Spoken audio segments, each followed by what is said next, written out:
Did you know that most people didn't like the Eiffel Tower when it was first built? Let me know in the comments if you like it. Hi, this is Tom's Interesting Thing of the Week, and this week, of course, we're off to Paris. Firstly, in my opinion, I think the Eiffel Tower is beautiful. It's grand, proud, cool, and just has a majesty about it. I absolutely love it. Anyway, named after its designer Gustave Eiffel, the tower was built between 1887 and 89 for the Paris Exposition. The plan was to tear it down again straight afterwards, but luckily for us, that didn't happen. In fact, there were years of discussions about what to do with it, but after Mr. Eiffel added a meteorology lab on the third floor and a radio antenna to the top, he won his case not to demolish it. That's not to say everyone loved it.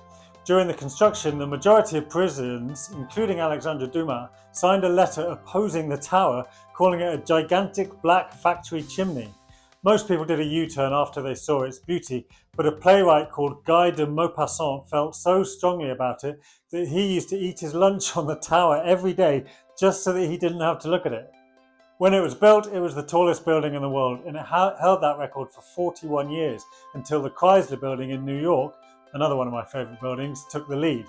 It's officially 1,083 feet tall, but is a few millimetres taller in the summer, and it uses 2.5 million rivets. In 1923, a man called Victor Lustig posed as a Parisian civil servant and attempted to sell the tower as scrap metal.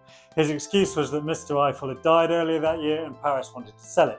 One man even fell for the scam, paying 1.2 million francs for it, about £750,000 today, and Lustig had disappeared by the time he figured it out.